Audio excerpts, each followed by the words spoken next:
teman-teman semua, masyarakat muslimin, teman Google Meet yang dirahmati oleh Allah. Sesuai judul tentang salat, saya ingin bertanya kepada teman-teman semua, siapa di antara kita ini yang tidak pernah melakukan atau jauh dari perangkap syaitan? Mungkin saya rasa semua manusia atau kita semua di sini pernah melakukan dosa. Allah mengatakan, "Watubu ilallahi jami'an ayyuhal mu'minun." Bertaubatlah kalian semuanya wahai orang-orang beriman, la'allakum tuflihun. Secara kasat mata, kita, keluarga kita, masyarakat di kampung kita, mereka umumnya tenggelam dalam comberan dosa. Tapi sebagian tidak merasa melakukan dosa. Ada sebuah dosa yang lebih dahsyat daripada berzina. Kalau misal orang tua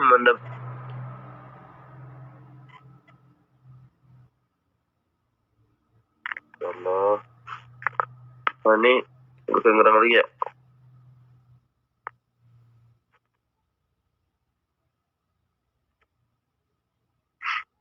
Kedengaran nggak? Halo. Kedengaran tuh, mungkin sinyal dia yang kurang bagus, makanya dia keluar. Nanti kalau nggak kedengaran langsung ngomong aja ya.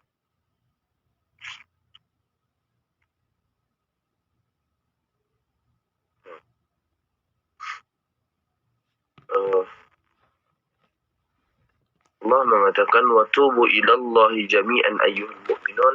Bertaubatlah kalian semuanya wahai orang-orang yang beriman, la'allakum tuflihun. Secara kasat mata, kita, keluarga kita, masyarakat di kampung kita, mereka umumnya tenggelam dalam comberan dosa, tapi sebagian tidak merasa melakukan dosa. Ada sebuah dosa yang lebih dahsyat daripada berzina. Kalau misal orang tua mendapati anaknya berzina, maka saya yakin orang tua akan melakukan tindakan keras kepada anaknya. Dosa ini lebih besar daripada merampok, berjudi, minum khamar. Tapi sebagian kita meremehkan dosa ini. Dosa apa? Dosa meninggalkan sholat 5 waktu sehari semalam. Subuh, zuhur, asar, maghrib, isya. Cukup sebagai bukti besarnya dosa orang yang meninggalkan salat. Keislaman orang itu diperselisihkan oleh para ulama. Bahkan sebagian ulama berpendapat dalam mazhab Hambali dia telah kafir, berhak dibunuh atas hukuman kemurtadan dia kepada Allah Azza wa Jalla.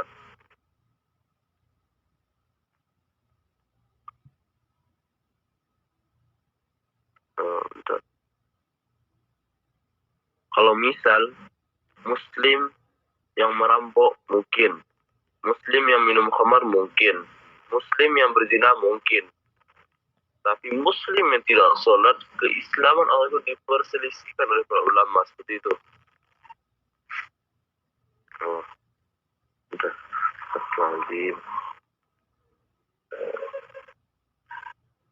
Rasulullah Shallallahu Alaihi Wasallam pernah menyampaikan kepada para sahabat. Rasulullah menyampaikan pertama, "Man tarakas salat muta'ammidan." Barang siapa yang meninggalkan salat dengan sengaja, faqad kafara jihara, maka kafir dari senjata. Dan Rasulullah juga mengatakan, "Al-ahdul ladzi bainana wa bainahum as-salah, faman tarakahu faqad kafar." Yang membedakan kita dengan dia orang-orang kafir itu ialah salat. Jadi barang siapa yang meninggalkan salat dengan sengaja, dia telah kafir. Itu. Wallahi teman-teman. Tugas kita sekarang, bagi yang tahu kan sekarang kan pasti semua kita tahu ya, meninggalkan sholat itu hukumnya dosa besar. Nah, kewajiban sebagai yang tahu itu ialah menyampaikan, fadzakir innama anta muzakkir. Muhammad, tugasmu menyampaikan kepada para sahabat, seperti itu kan. Lasta alaihim bimusaitir, bukan memaksa serang. Jadi kita sebagai yang tahu, sebagai tahu misalnya perbuatan teman atau masyarakat atau keluarga besar kita melakukan dosa besar ini, kita harus mengingatkan. Apabila kita diam, kita ikut akan terbawa nanti ke neraka Allah.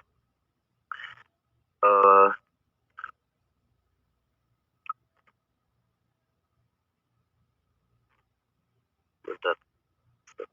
Saya lupa ya.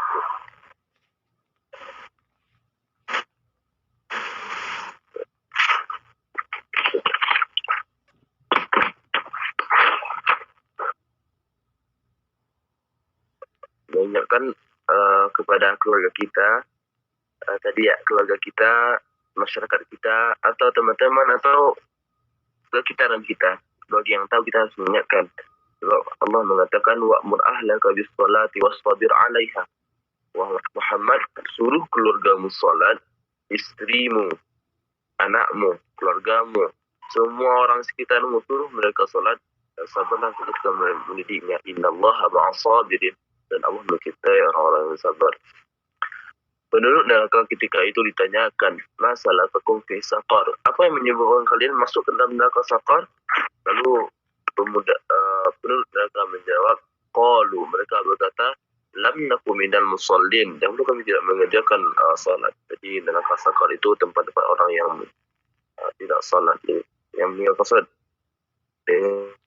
Maksudnya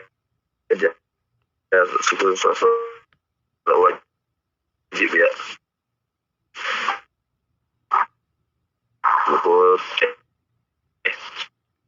Subuh, zuhur, asar, maghrib, isya.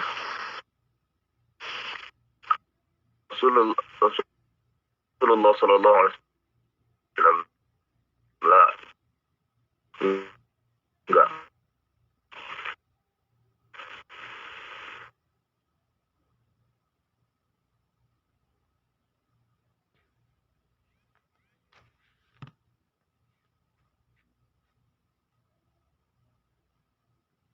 Afwan Kak. Tapi Nabi sendiri yang berangkat ke langit yang tinggi,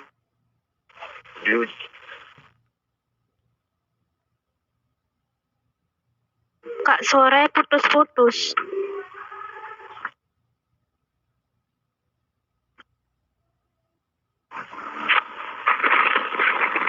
Ini masih putus.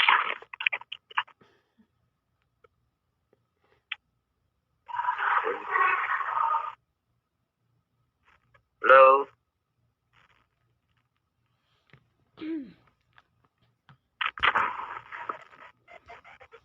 Sudah enggak Kak? Lanjut Kak. Ini masih putus nggak? Coba pindah tempat. Jadi di sini saya lanjut. Saya berdiri ya. Coba pindah Apa? tempat keluar kamarnya. Bentar. Di luar. Ya Allah, ya Allah. Ini masih nggak? Tidak pelanggar kak? Kemana? Ke rumah kamu? Nah, kalau ini jelas. Ya udah. Gini aja kali ya. Ya, ya. Ini.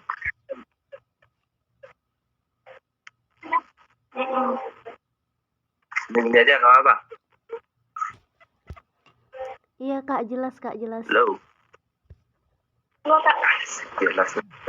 Tadi sampai di mana putus-putusnya? Tadi putus-putusnya sampai mana?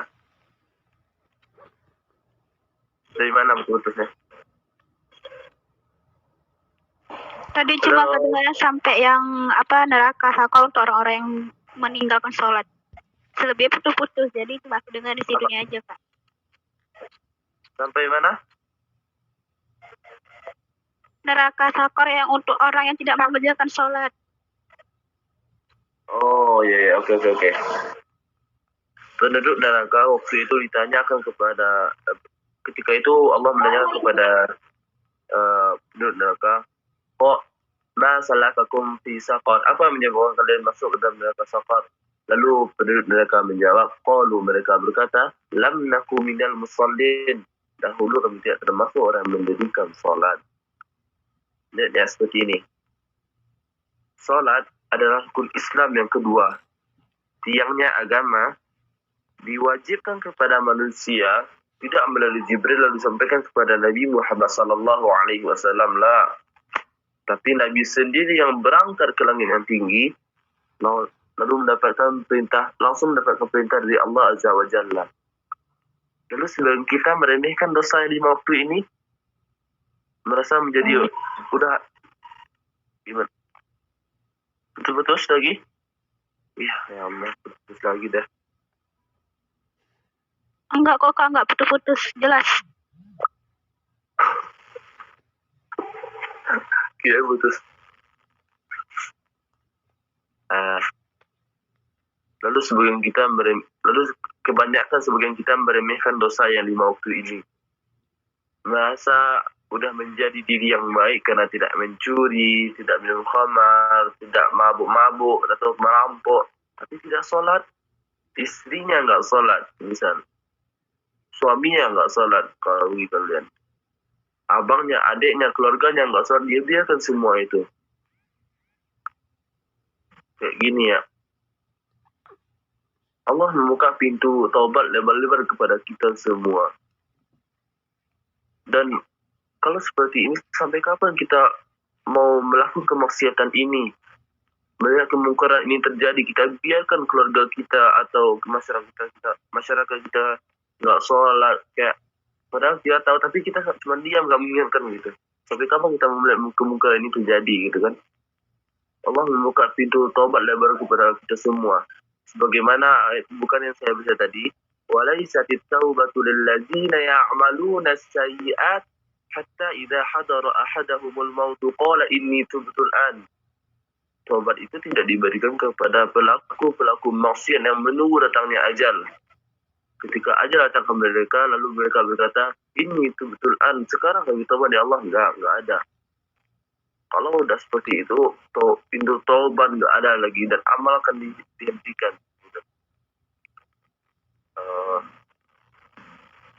Teman-teman semua, makanya dari itu kita hanya punya satu kesempatan dalam kehidupan ini. Ketika ajal telah datang, maut menjemput kita hanya bisa menangis, menyesal karena perbuatan yang kita ketika selama ini salah gitu.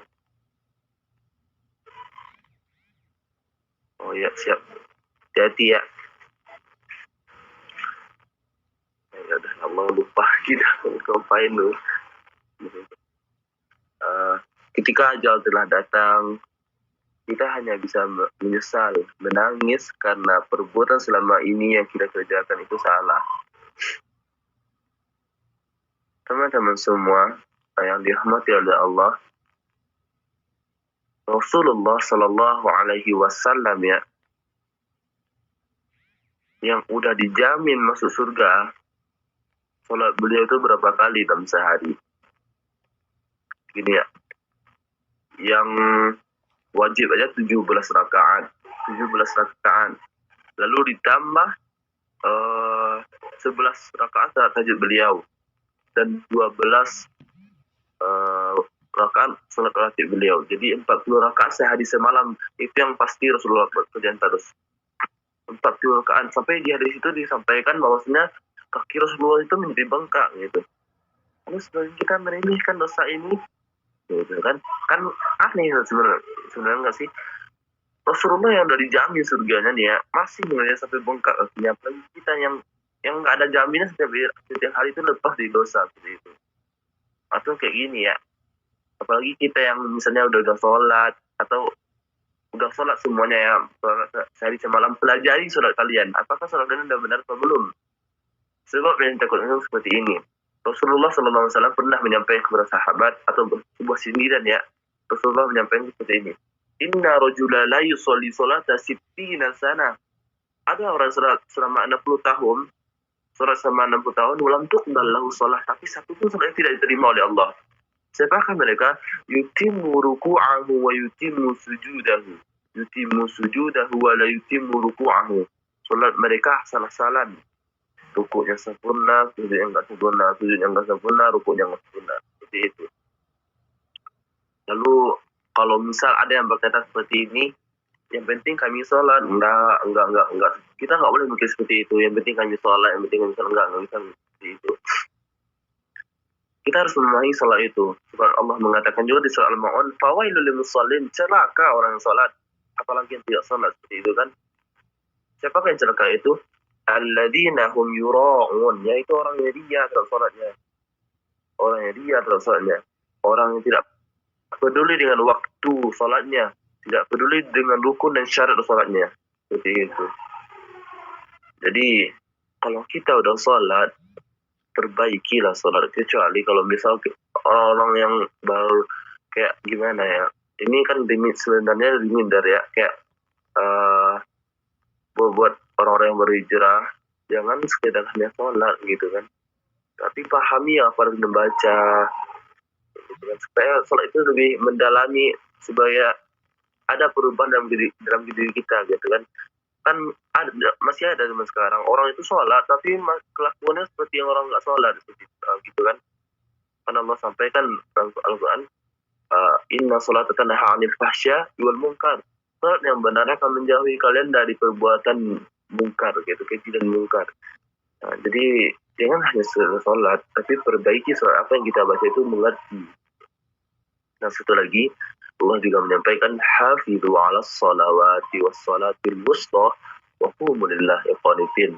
Jagalah salat-salat kalian, khususnya di salat pertengahan. Maksudnya salat pertengahan itu ya Allah sampaikan dalam salat asar. Sebab apabila kita meninggalkan salat asar, salat yang pada waktu subuh, zuhur, asar, maghrib, isya, kalau kita meninggalkan salat asar ini, maka gugurlah salat yang lain gitu. Dan berdirilah ketika saat itu dengan rasa tunduk dan khusyuk kepada Allah Azza wa Jalla. Semoga Allah menjadikan kita yang tidak merugi di akhir kelak nanti, dan Allah memuliakan kita bersama keluarga dan orang yang kita cintai. Lebih terkurang itu yang hanya bisa saya sampaikan. Saya mohon maaf kalau ada kesalahan. Percayalah kesalahan itu datang dari saya, dari diri saya sendiri. Dan kalau ada yang bisa kalian ambil dari ceramah tadi atau ilmu singkat tadi, percayalah itu datang dari Allah, dan Allah ingin memberi kalian hidayah atau kalian orang terpilih seperti itu. Barakallahu fiik. Minta maaf. Subhanakallahumma wa bihamdika asyhadu an la ilaha illa anta astaghfiruka wa atubu ilaik. Sallallahu Muhammad. Assalamualaikum warahmatullahi wabarakatuh. Amin. Udah.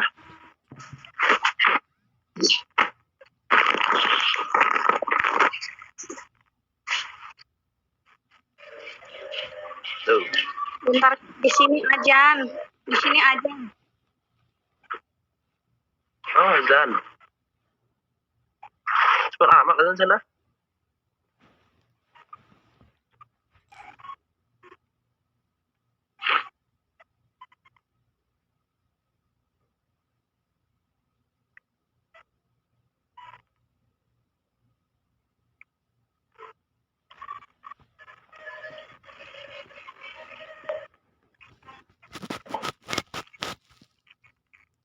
Dua, 4, 6, 8, 10.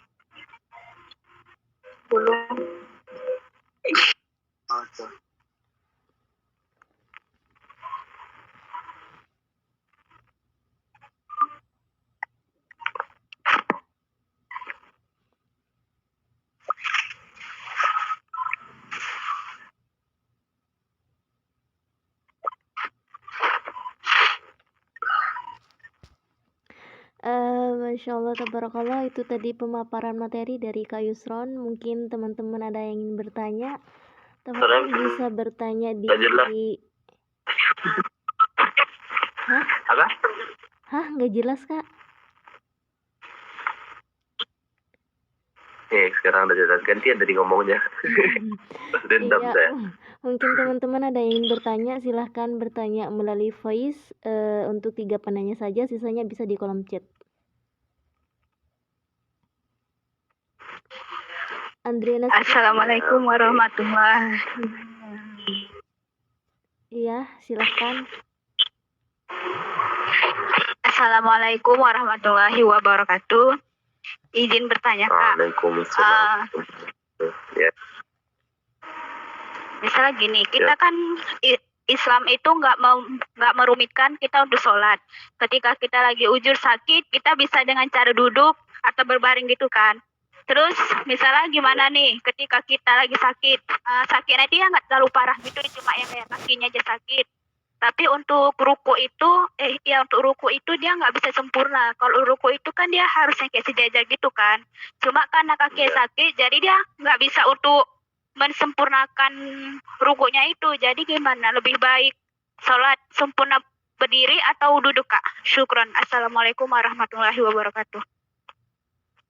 Oke, gini ya, dalam konsep Islam, segala sesuatu yang di sana itu nggak ada yang dipaksa. Islam itu mudah, tapi jangan dimudah-mudahin. Itu konsep Islam kan. Allah kan bilang, la yukallifullahu nafsan illa wus'aha. Allah tidak memberi seseorang melebihi batas mereka.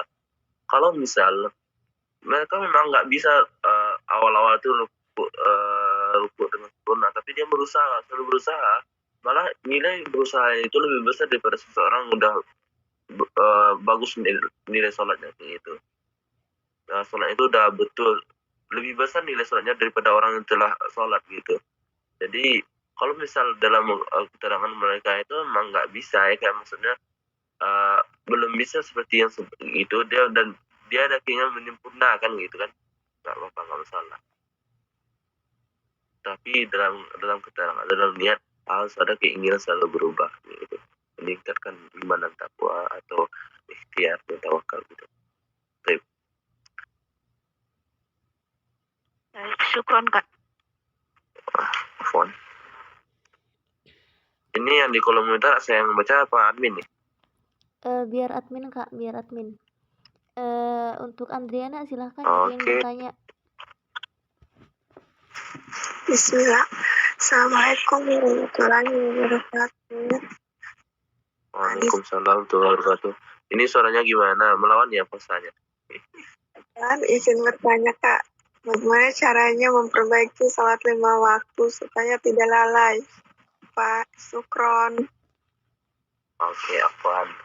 Ini ya, perlu kita ingat kembali ya, nggak ada kayak ini ya. Semua ibadah itu nggak ada yang berawal langsung jadi gitu. Ada namanya bertahap gitu kan.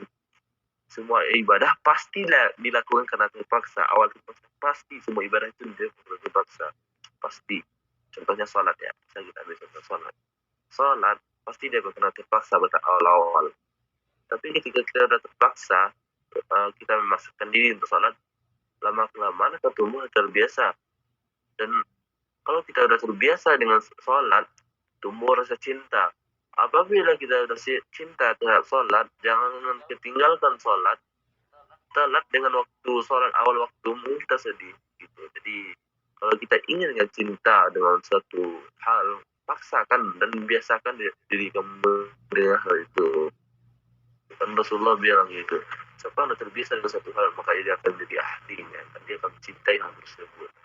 In kuntum tuhibbunallaha fattabi'uni yuhibbukumullah. Jika kau mencintai Allah, ikuti Allah itu dan Allah akan mencintaimu. Ya qul lakum dzunubakum dan Allah akan mengampuni engkau. Ya Allah Ghafurur Rahim. Saja. Itu ya Andriana. Syukron. Afwan.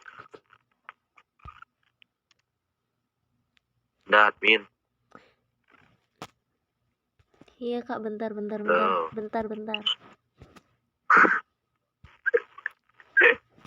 saya bacakan dulu. Ini ada pertanyaan dari Ukhti Sisi. Assalamualaikum. Afwan, Kak, misal saat sudah masuk waktunya sholat, kita mengajak teman kita untuk sholat, lalu dia menolak dan kita diam saja membiarkan teman kita nggak sholat karena kita tahu kalau dia akan tetap pada pendiriannya walau dinasihati, tapi kita mendoakan dia di dalam hati, jadi kita tetap dapat dosa atau tidak, Kak?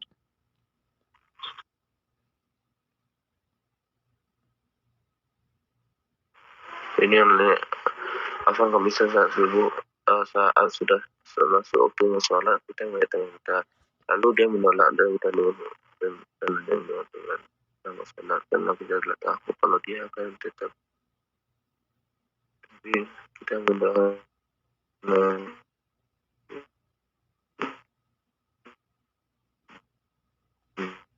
minta enggak, kita nggak dapat dosa. Jadi konsep Islam itu kan berzakir, inaman berzakir itu Allah ya. Sama tugas mengingatkan nafsu alaihim itu bukan maksud seorang. Jadi kalau ada teman yang sholat, tapi kita udah mengingatkan nggak apa-apa nggak apa. Jadi ingatkan saja jangan dipaksa. Insyaallah dengan itu kita udah lepas dari kewajiban dan kalau ada Baik, udah Kak? Fadmi. Udah? Udah. Oke. Selanjutnya dari pertanyaan Kak Amini, Assalamualaikum, Ana izin bertanya, apakah seseorang yang koma dalam waktu lama itu harus mengqadha sholatnya? Maksudnya apakah seorang yang koma? Iya, sakit Koma itu gitu apa Kak. nih? Sakit dalam Oh, rumah sakit sakit. itu koma gitu. Ini ya, kewajiban dalam sholat.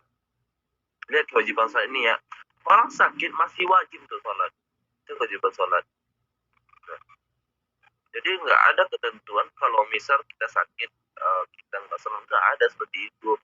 Ini ya, orang sakit masih wajib dalam sholat. Gimana misalnya kalau dia tuh nggak bisa berwudu, tayamum.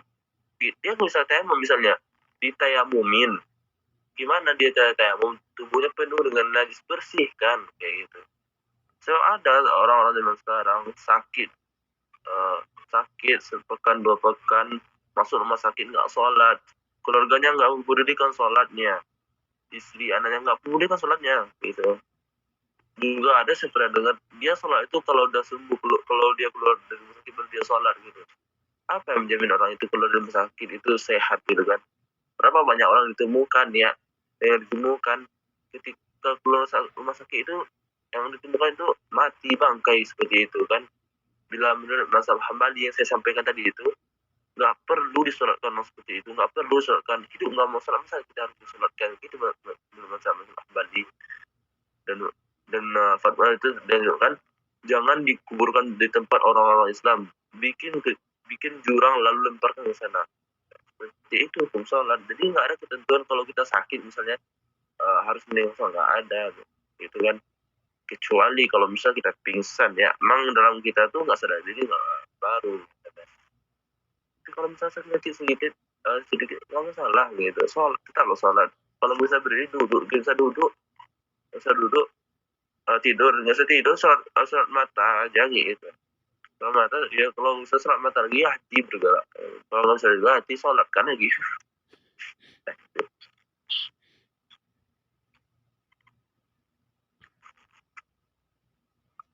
Udah ya Kak ya? Oke, bentar. Pertanyaan ya. dari Kak Darada Siftania, Ede Siftania. Assalamualaikum, izin bertanya Kak, cara mengajak teman agar ikut sholat dengan kita bagaimana ya Kak? Saya punya teman malas banget sholat, saya ajak malah dianya marah. Mohon jawabannya Kak. Tadi sama kayak penyampaian tadi ya, kita tuh nggak boleh maksa, ingatin aja Fazaki namanya Zakir gitu kan. Allah menyampaikan kan, Muhammad tugasmu hanya menyampaikan, astagfirullahaladzim, bukan masa seorang gitu. Ingat aja kalau dia ngomongnya udah nggak apa-apa, itu urusan dia sama Allah lagi gitu. Kalau kita maksa malah kita yang malah nggak, kayak gimana ya, malah kita yang nggak boleh disangkutin memaksa gitu. Dan cara kalau ingin mengajak teman ya, ini ada cara solusi ya. Pertama, kita harus masuk ke dunianya. Misalnya masuk ke dunia itu kita sesuaikan diri kita dengan dia. Misalnya kayak pergi main. Ketika pergi main itu kita udah ajak dia makan, lalu kita udah ajak makan, lalu kita ajak dia sholat, pasti dia mau gitu. Jadi sesuaikan lingkungan kita dengan dia dulu. Kalau itu cara berdakwah, makanya banyak kata di dalam Al-Quran itu setelah kita menyampaikan sungguh baik, ada kata-kata innallaha ma'as-sabirin, sungguh Allah mencintai orang-orang sabar gitu. Jadi sabar kita berdakwah itu. Nah, lanjut. Udah Kak? Udah. Oh baik. Pertanyaan dari Kak RAH. Assalamualaikum. Ya. Afwan, bagaimana sholat orang yang masih pacaran selalu berduaan layaknya pasangan halal, apalagi yang paham agama tapi masih melakukan hal-hal seperti itu. Gini ya, dalam konsep sholat itu nggak mandang siapapun gitu, nggak mandang siapapun. Walaupun dia berzina, pemabuk, mukhamar, tetaplah sholat gitu. Sebab sholat ini adalah penghubung kita dengan Allah gitu. Jadi nggak ada ketentuan kalau misalnya dia pacaran dia harus meninggalkan sholat. Lah, nggak ada seperti itu. Tetaplah sholat walaupun kalian itu masih melakukan kemungkaran. Dan insya Allah dengan tetap sholat itulah yang akan membuat kalian mengurangi kemungkaran itu. Lalu masalahnya misalnya kalau sholatnya itu dia sholat tapi masih pacaran itu, misalnya kalau dipikir dia ada yang salah dan sholatnya seperti itu. Itu kan kata yang tadi, inna sholat tanha 'anil fahsya'i wal munkar, sholat yang benar akan menjauhi kalian dari perbuatan munkar, seperti itu. Baik. Udah kakak. Baik Kak. Selanjutnya pertanyaan dari Kak Abelia Sastra. Assalamualaikum, Afwan izin bertanya Kak. Ketika sholat bagi yang perempuan, ketika sujud mukenanya menutup dahi. Kadang tanpa disadari boleh maaf. Afwan Ini Kak izin kakak yang bertanya. jamiah nggak sih? Ketika sholat bagi yang perempuan ketika sujud mukena menutupi dahi, kadang tanpa disadari. Boleh tahu bagaimana hukum dalam sujud dahi harus menempel pada tanah Kak? Afwan kak, izinnya bertanya, ketika sholat bagi perempuan ketika bagi yang perempuan ketika sujud mukena menutupi dahi, kadang tempat disadari, boleh tahu bagaimana hukum? Maksudnya gimana ini? Sholat bagi yang perempuan ketika mukena menutupi dahi, kadang tanpa disadari berhukum. Gini. Ya kak.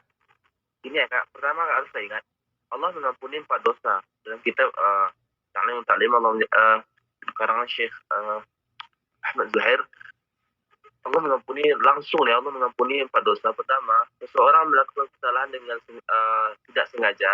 Yang kedua, terpaksa. Yang ketiga, tidak tahu. Yang keempat, sama sekali lupa gitu kan, lupa terhadap yang terjadi kesalahan itu.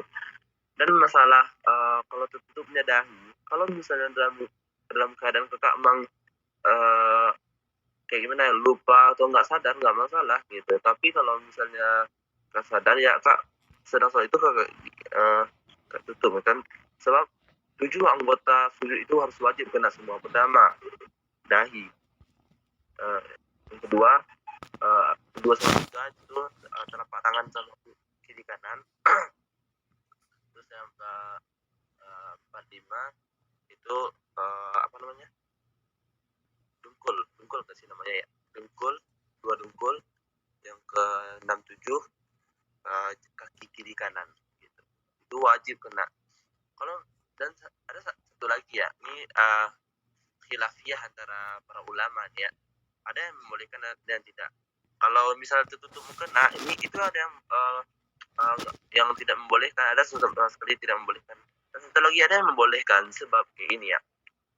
Dia ketika bersujud itu kalau misalnya ada yang menghalangi ya tempatnya ini, ada yang menghalangi, itu nggak masalah, dia masih tetap sujud gitu kan, sebab tempat yang menutupinya itulah sebagai kayak seperti istilahnya alas sebagai dia sujud seperti itu. Jadi ada yang boleh, ada yang tidak. Tapi kalau kita minoritas Syafi'i lebih baik buka bagian dahi ini gitu. Seperti itu Kak Abelia. Ini saya kenal kayak Kak ini. Baik, pertanyaan selanjutnya dari Kak Fitriani. Assalamualaikum Kak, izin bertanya, apakah merokok itu membatalkan wudhu? Soalnya kemarin ada seorang bapak-bapak yang minta korek apa untuk merokok. Nah si bapak-bapak ini bilang, awas jangan sampai kesentuh tangannya, takut batal wudhunya. Nah di situ saya agak ngelek, emang merokok itu tidak membatalkan wudhu? Ini ya, perlu kita ingat kembali ini ya. Merokok yang membatalkan wudhu itu cuma 4 doang membatalkan wudhu. Rokok nggak termasuk nih ya. Pertama, bersentuhan antara lawan laki-laki dan perempuan, maksudnya berarti bersentuhan lawan jenis. Yang kedua, maaf ya, ini kaji fikih ya sebenarnya, fikih fakulnya ya. kita kalau ngaji fikih itu sebenarnya harus buka ya. Kalau istilah dalam fikih itu buka isi nampak kulit seperti itu. Jadi kalau ada bahasa yang kurang enak nggak masalah biasa. Cuma kalau di fikih gitu ya, kalau ada bahasa yang kurang enak kita dengar gitu. Jadi itu memang bahasa fikih. Pertama, bersentuhan antara lawan jenis. Yang kedua, memegang kemaluan. Yang ketiga, keluarnya dia salah satu di antara dua lubang, yaitu lubang kubul dan dubur, depan dan belakang. Yang keempat, hilangnya akal. Hilang akalnya ini misalnya seperti pingsan, lalu mabuk, itu batal wudhunya seperti itu. Jadi selain yang empat ini nggak membatalkan wudhu. Misalnya bahasanya, mohon maaf, kalau kalian udah berwudhu, lalu kalian itu berwudhu, terus kalian berwudhu, lalu misalnya dia bahasa jeleknya itu kalian tuh mandi tai misalnya ya, mohon maaf ya, mandi tai, kalian nggak batal wudhu, kalian masih tetap bisa sholat, tapi bersihkan dulu tai itu kan, misalnya kayak gitu, bersihkan tai itu baru sholat. Kalau misalnya najis, kata kalian misalnya ada itu nggak bisa, kak itu najis misalnya, itu masalahnya ketentuan sah sholat lagi, syarat sholat lagi, bukan dalam berwudhu gitu. Jadi selain yang empat tadi, bersentuhan lawan jenis, terus keluarnya dua lubang, terus memegang kemaluan dan hilang akal. Selain empat ini nggak membatalkan wudhu, cuma empat ini yang membatalkan. Apa ya? Pertanyaan selanjutnya dari Kak Vika Auliasya. Assalamualaikum, izin bertanya. Kita sudah wudhu ya, nah kita itu minum air putih kan gak ada rasa, ya itu gak apa-apa kan? Tapi kalau kita minumnya air yang ada rasanya, macam teh jus atau yang lainnya itu batal gak ya kak? Aduh. Sama sih ya jawabannya kak, nggak batal. Cuma iya, nih pertanyaannya nggak lucu sebenarnya sih. Nggak batal, cuma perlu kumur-kumur saja. Iya, gini ya. Ini kan fikih sebenarnya, fikih juga, fikih sholat sebenarnya.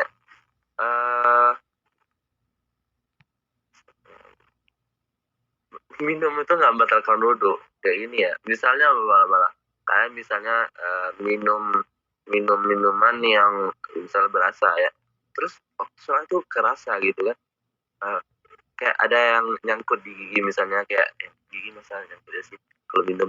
Kayak ada tinggal rasanya gitu kan. Lalu pas lagi sholat tuh timbul atau kerasa gitu minuman yang tadi. Ini pertanyaannya, apakah kita batalkan sholat itu atau kita ulang lagi, lalu kita kumur atau gigi biar hilang rasanya itu? Ini permasalahannya. Apabila dalam sholat itu ada rasa ketika apa yang kalian makan tadi, itu nggak masalah. Kalian telan langsung gitu. Itu dalam hukum fikihnya. Yang masalah itu ketika kalian sholat, kalian lalu makan, itu yang nggak boleh. Misalnya kalian sholat nih ya, Allahu Akbar, ada makan seperti ini, gitu yang nggak boleh. Jadi kalau bisa langsung sholat ada rasa dalam yang makan tadi tinggal rasanya, nggak masalah gitu. Kalau yang tadi yang makan sebelum sholat ya, tapi kalau lagi sholat baru nggak boleh itu.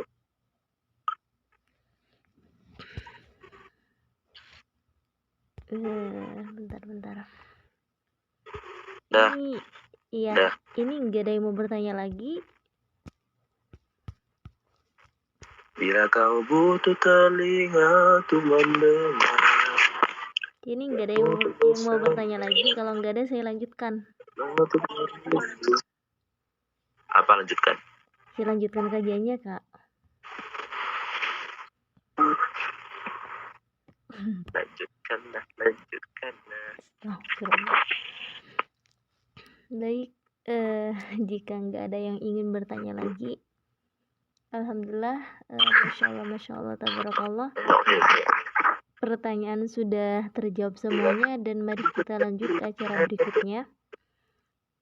Baik, kita sudah sampai di penghujung acara. Alhamdulillahirrabbilalamin, selesai sudah kajian kita pada pagi hari ini. Kak Yusron atas pemaparan materi dan jawaban-jawabannya yang masya Allah luar biasa. Semoga apa Lanjut yang kayaknya kakak Kak Yus, kasihan sampaikan bisa matanya. bermanfaat untuk kita Iya dan nih, tentunya menjadi amal jariah untuk kakak kasihan tersendiri. matanya. Amin ya rabbal alamin. Kasihan matanya. Kayaknya Kak Yus kasihan matanya. Ya saya baru bangun. Jadi semalam saya nggak tidur. Jadi Jazakallah, semalam kan saya begadang. jazakumullah khairan katsiran Hah? kepada teman-teman yang masih stay dari awal hingga akhir. Semoga ilmu yang kita dapatkan pada pagi hari ini bisa bermanfaat Kayaknya dan sama. bisa kita amalkan di kehidupan sehari-hari.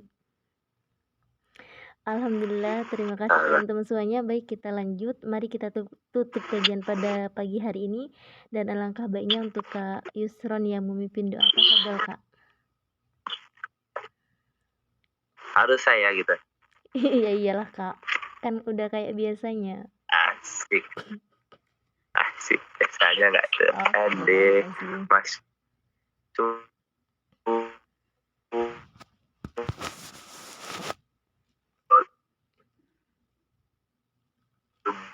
Putus-putus, Kak. Putus-putus, Kak. Suaranya putus-putus. Juga. Iya, saya baru bangun. Jadi semalam nggak tidur. Iya, ini Putus-putus. juga kalau baru bangun kakaknya. Hah? Putus-putus suaranya, Kak. Putus-putus. Ya. Lagi. Ya saya baru bangun. Saya baru. Ini masih kedengaran nggak? Kedengaran nggak? Ada lagi kerupuk puasa nggak kalian? Astagfirullah. Ini saya puasa, insya Allah. Halo, kedengaran kan? Masuk. Iya, Kak, kedengeran. So, itu ada yang komen masuk lagi.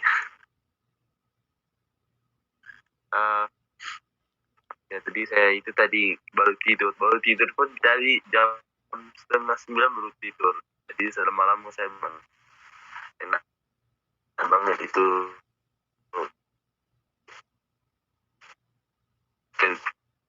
Ya sini enggak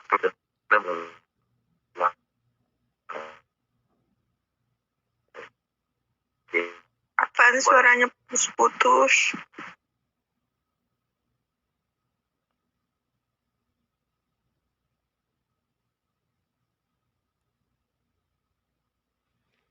asal ya udah dijelasin. Ini masih halo info Alhamdulillah aman. ibu surau masih putus nggak? Nih doa kita lagi ha. Alhamdulillah aman. Masih putus. Aman, oke. Nah, berdoa kita lagi Kak Amin. Iya, Kak, silahkan. Kan. Oke, siap. Besok. Sebelum berdoa, ada namanya di kitab itu lebih baik seseorang yaitu mendahului yaitu ibunya Al-Quran yaitu Al-Fatihah. Suratul Al-Fatihah. Nanti kita baca kakaknya sibuk sendiri ya Allah. Ya serahkan mudah.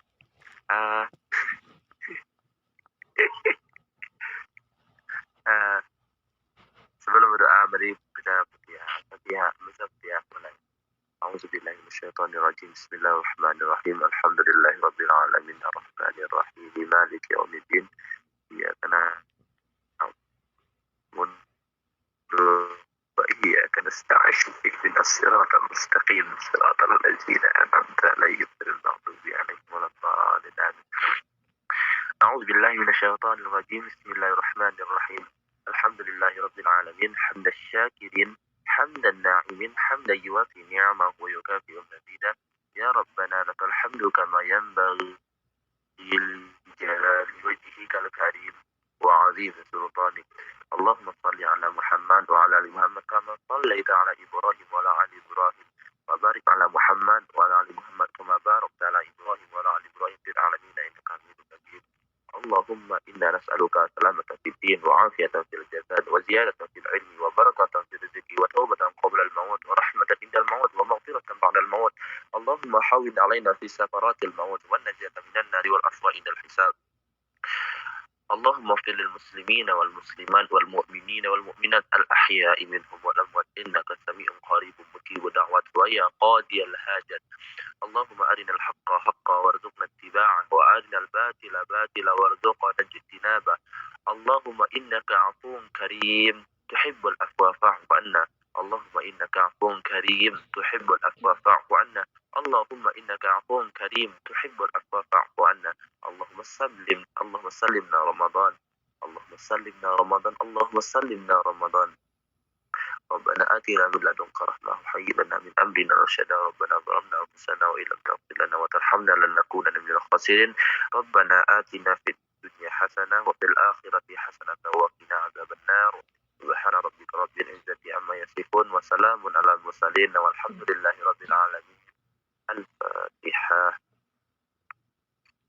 الحمد لله رب العالمين الرحمن الرحيم مالك يوم الدين إياك نعبد وإياك نستعين اهدنا الصراط المستقيم صراط الذين أنعمت عليهم غير المغضوب عليهم ولا الضالين. آمين آمين يا الله. آمين آمين يا رحمن. آمين آمين يا مجيب السائلين. دعواهم فيها سبحانك اللهم وتحيتهم فيها سلام وآخر دعواهم أن الحمد لله رب العالمين. طيب udah Kak. Alhamdulillah. Selesai sudah kajian kita pada pagi hari ini. Lebih dan kurangnya mohon dimaafkan, karena yang benar datanya dari Allah Subhanahu wa Ta'ala yang Maha Benar, dan yang salah, khilaf dan dosa datanya dari saya sendiri sebagai manusia biasa yang tidak pernah luput dari salah, khilaf dan dosa. Akhirul kalam, wabillahi taufiq wal hidayah. Kalau ada salahnya dimaafin. Warahmatullahi wabarakatuh. Kalau ada salahnya dimaafin. Kalau mau maafin nggak apa-apa, nggak masalah, dah salah kamu. Siap Kak, siap. Ya. Tafadhol untuk Kak Yusron, jika ingin keluar terlebih dahulu dipersilahkan.